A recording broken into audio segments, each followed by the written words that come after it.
خب دوستان، خوش اومدید به پارت 5 از سری ویدیوهای ساخت ویندوز کاستوم. تو این ویدیو ما قصد داریم هر چی که از اول کاستوم کردن ویندوز تا آخر گفتیم رو تو یک سناریوی عملی اجرا کنیم و آخر بهتون نشون بدیم که چه اتفاقی میفته و واقعا انگاری ما الان توی سناریوی واقعی هستیم و قصد داریم که بریم یه جای کار کنیم. از اول من شروع میکنم، ولی خب خیلی قسمت‌ها رو توضیح نمیدم و اسکیپ میکنم چون توضیحش ویدیو هست و این ویدیو صرفا سناریوی عملی هستش که هرچی که ما قبلا گفتیم رو میام اینجا به صورت سناریو محور اجرا میکنیم. خب تو مرحله اول من میخوام یه وی ام بسازم و یه سری برنامه روش نصب کنم و در آخر کپچر کنم فایل ایزومو و یه ایزوی جدید بسازم که برنامه‌هایی که نیاز دارم روش نصب شده باشه.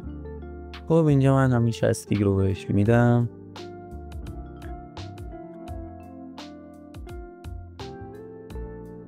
و بقیه مراحل رو من توضیح اضافه ای نمیدم، فقط مراحل رو میرم جلو چون توضیحات رو قبلا دادم و صرفا شما قرار ببینید که آخر ویدیو چه اتفاقی میفته و ما اگه بخوایم همچین کاری رو توی سناریوی عملی بکنیم چجوری میشه.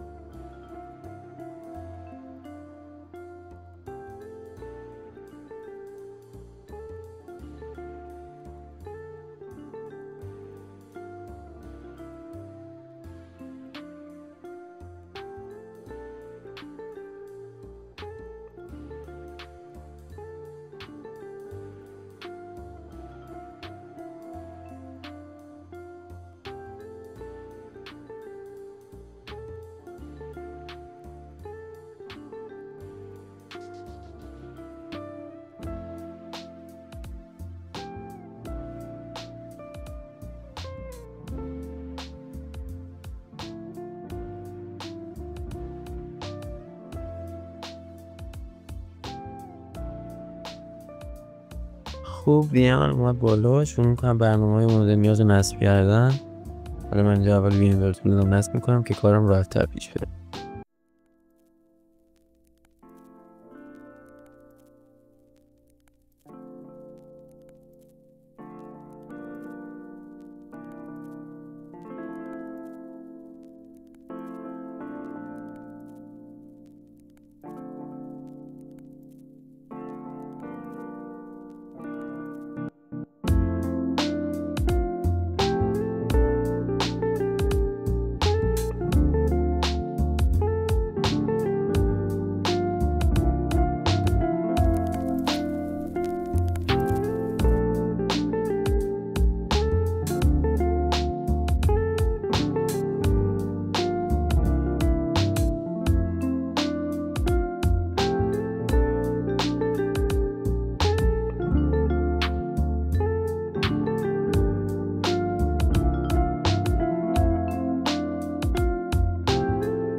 خب حالا که من ویندوز کاستوم آماده شد و اپایی که نیاز داشتم روش نصب کردم و یه ایزو خروجی گرفتم، میرم سراغ اینتیلایز و از اونجا هم یه سری کاستومایز انجام بدم که من برای این سناریو یه پریستی از قبل ساخته بودم که صرفا اون پریست رو روش اعمال میکنیم و ادامه کارا.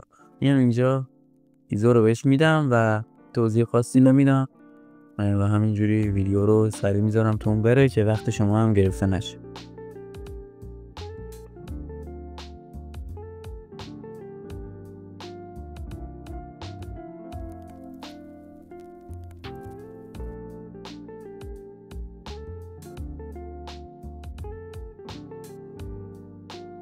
خب اینجا هم پریست هم بهش اضافه میکنم.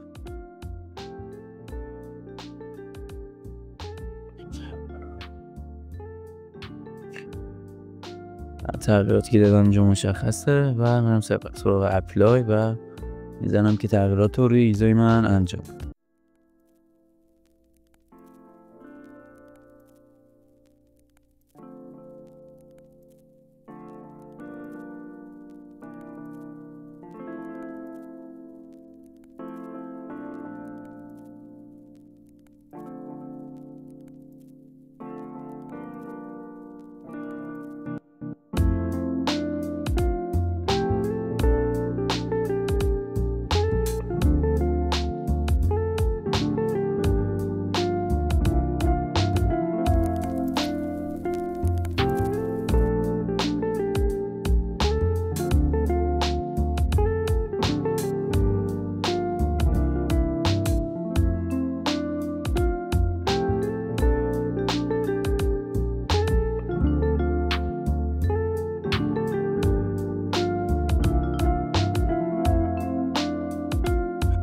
خب ایزو من با این تعداد کاستومش تموم شد و تغییرات روش اعمال شد. این ایزو من هستش. این یکی هم پاک میکنم، نیازی بهش ندارم. حالا این سراغ سناریوی بعدی که سناریوی انسر فایل هست روی سرویس WBS ویندوز سرور که اونم میریم انجام میدیم. توی ویدیوی کوتاه آموزشش رو گذاشتم و انسر فایل هم کامل آموزشش گذاشتم و توضیح دادم. صرفا میریم که انسر فایل هم رو این ایزو اعمال کنیم و نصب کنیم ویندوزمون رو و ببینیم چه اتفاقایی رخ میده وقتی من همه این سناریوها رو روی ویندوزم اعمال کردم. خب من اینجا ویندوز سرور دارم، رانش میکنم. سرویسایی که قرار نصب کنم با هم میریم جلو نصب میکنیم و آخر میبینیم که چه اتفاقی میفته. من توضیح اضافی نمیدم، صرفا یه توضیح کلی میگم و روش رد میشم تا زودتر مراحل رو بگذارن و به اون چیزی که میخوایم برسیم.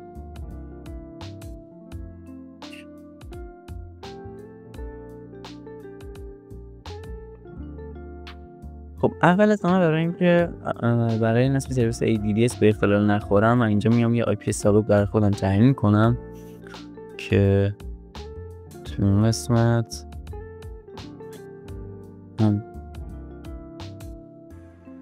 192.168.2.1 سابنت کیچی. روی DNS هم همین IP ثابت خودم رو میزنم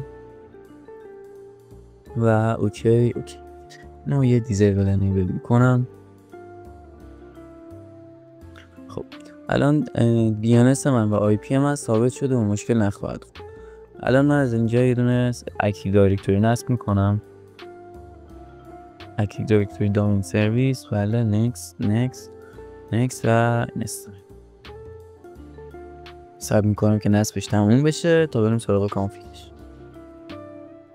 خب نصبش که تمام شد من سراغ کانفیگش و یه دامین برای خودم میسازم.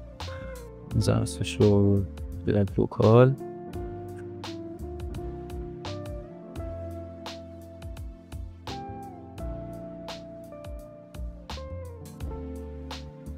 اینجا یه پسورد واسه خودم میزنم.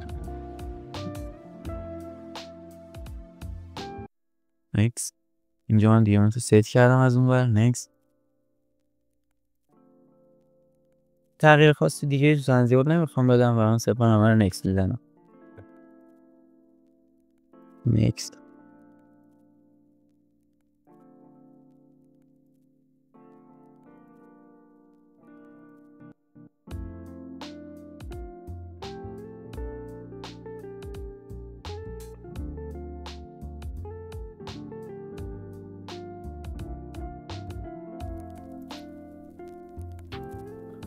خب وانمیستم نصبش تمام بشه و سرویس هم راه اندازی بشه و بعد خود ویندوز سرور رو ریستارت میکنه و آماده نصب DHCP میشیم.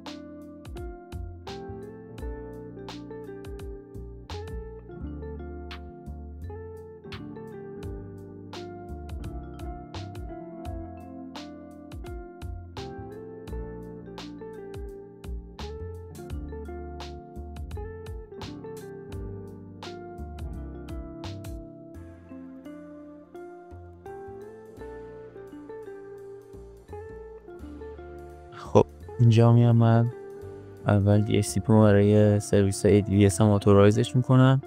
اتورایزش که تمام شد از این قسمت میرم یه دونه اسکوپ واسش تعیین میکنم و میگم که از چه رنج IP استفاده کنه که بتونه به کلاینت هم IP دهی کنه. میرم 168.1.1.792.168.2 به عنوان مثال C. اینجا من یه رنجی واسش انتخاب میکنم که توی اکسکلوسیو قرار بده و ازش استفاده نکنه و اونو رزرو کنه. 168.2.5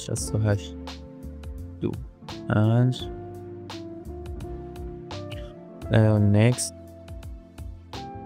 نمیخوام چیز دیگه رو کانفیگ کنم و تمام. حالا باید میستم که سرویس DHCP در واقع بیاد بالا و کامل لود بشه. حالا تا این اتفاق میفته من میام اینجا سرویس WDS رو هم نصب میکنم، Windows Deployment Service، و بریم سراغ کارمون.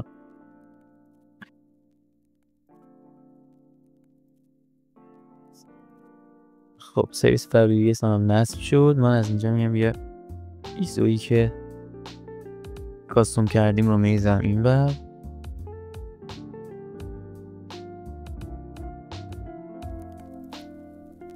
توی WDS هم جای راست کلیک میکنم، این گزینه رو میزنم توی سرور، اینجا کانفیگور سرور، نکست. میخوام طرز شبکه ADDS باشه. بله میگه حافظه نداره، میگم اوکیه و قدری میدونم حافظه دارم، نکست. روی تیک آخر میذارم که مهم نباشه تعریف شده باشه یا تعریف نشده باشه که کلاینت هم و از همه درخواست رو قبول و وای میستم که این کپی کردن فایلش تموم شه. که تموم شد توی قسمت این قسمت ایزومو باز میکنم. 2 تا فایل من اینجا نیاز دارم. توی فولدر سورسز ساید رو میزنم و install.wim و foot.wim رو اکسترکت میکنم از فایل ایزوم و میستم که اکسترکتش تموم بشه که بریم سراغ بقیه مراحل.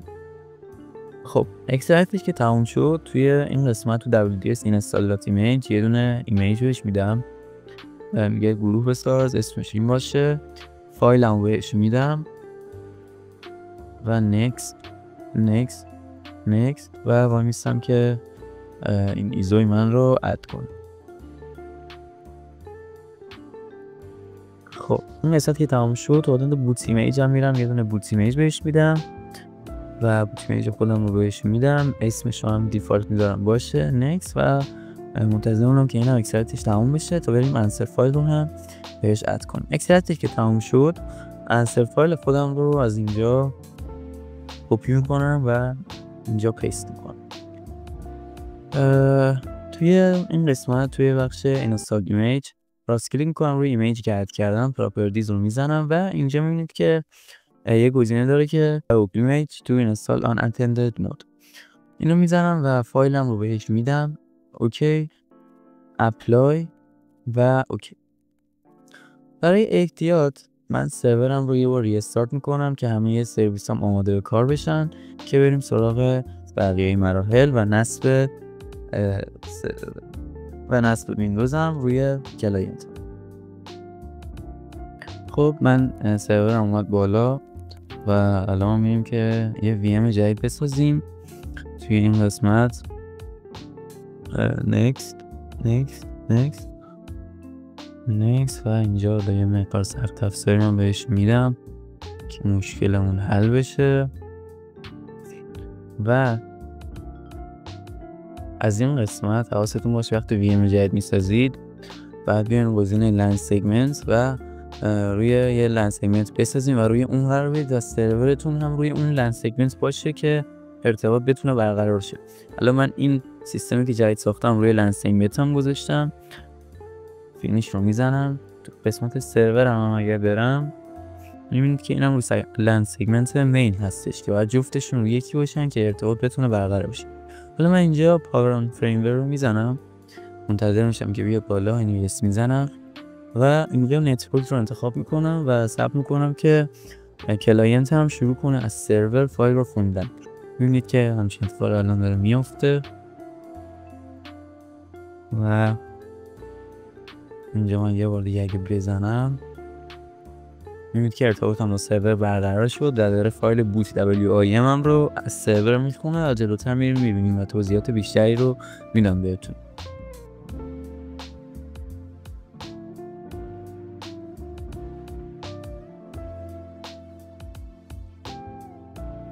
خب دیدید که صفحه های کوچیکی اومد رفت. این به این معنی است که انسر فایل من داره اعمال میشه و این محیطی که الان واسه آن داره نشون میده من روی انسر فایلم اعمال کرده بودم که هیچ چیزی رو نشون نده و مستقیم وقتی ایمیجم لود میشه بره سراغ نصب و اصلا نه پارتیشن بندی از من بخواد، نه تیک اضافه‌ای، نه چیز خاص دیگه‌ای.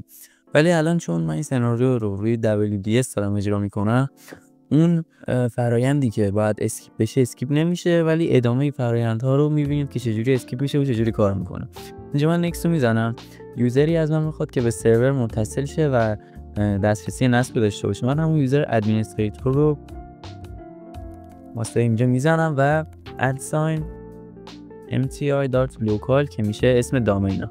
حالا پسوردم رو میزنم. حالا شما میتونید یه یوزر جدید بسازید واسش یا همین یوزر دیفالت ادمینستریتور این کار رو انجام بدید که من دارم همین کارو میکنم. ولی اگه یوزر جدیدم بسازید همچین چیزی هست، فقط دقت کنید که آخرش باید ادساین mti.local رو بزنید. اوکی میکنم. این لیست ورژن‌ها رو من نشون میده که همین یه دونه است. نکست و درایو. حالا فایل من شروع میکنه از سرور خوندن و نصب کردن روی کلاینت من که میگم من چون الان این سناریو رو روی WDS آوردم بالا، اون انسر فایل من 100% اعمال نمیشه که این مراحلم اسکیپ کنه. ولی اگه شما انسر فایل رو روی ایزو ست کنید و بهش بگید که مراحل رو اسکیپ کنه و خودش پارتیشن بندی کنه از طریق همون سایتی که معرفی کردم، همه این مراحل اسکیپ میشه و وقتی ایزو رو لود میکنید شما مستقیم میره تو مرحله نصب و نصب که تموم شد مستقیم میره رو محیط ویندوز و بقیه کارا رو میتونید انجام بدید که حالا جلوتر بازم توضیح میدم.